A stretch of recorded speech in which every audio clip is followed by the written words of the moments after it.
China's economic tug-of-war, consumer prices rise, but producer woes deepen. China's economic landscape is a study in contrasts, as October data reveals a mixed bag of progress and persistent challenges.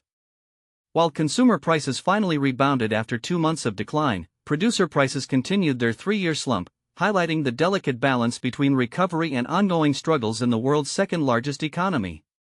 But here's where it gets controversial: is this rebound sustainable, or is it merely a temporary blip in a deeper economic malaise? After months of deflationary pressures, China's Consumer Price Index (CPI) rose by 0.2% year-on-year in October, surpassing analysts' expectations of zero growth. This marks a welcome reversal from September's 0.3% drop, as policies aimed at boosting domestic demand, coupled with holiday spending during the National Day and Mid-Autumn Festival, began to take effect. Month-on-month, consumer prices also climbed by 0.2%, defying predictions of stagnation.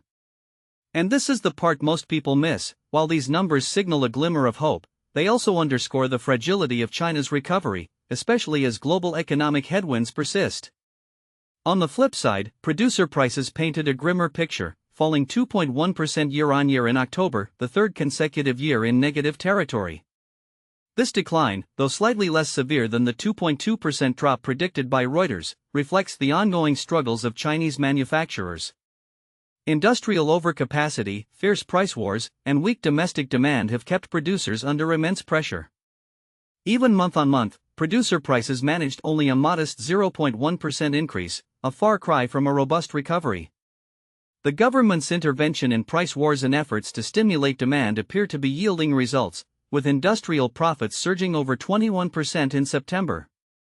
However, experts caution that local governments' reliance on tax revenue perpetuates overproduction and intensifies competition, creating a vicious cycle.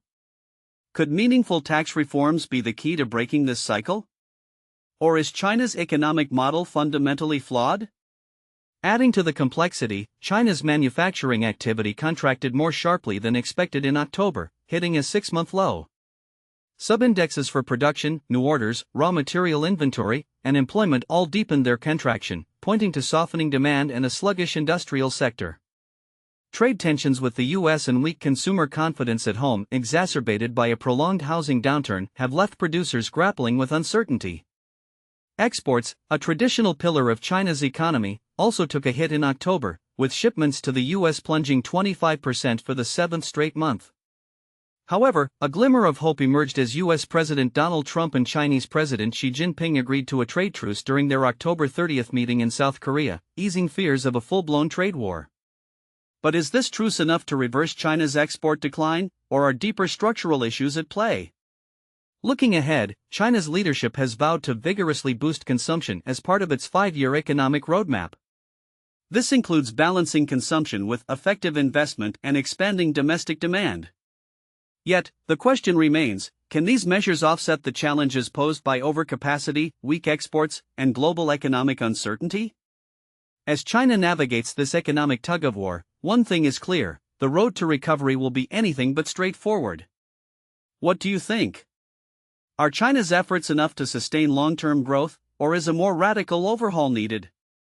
Let us know in the comments.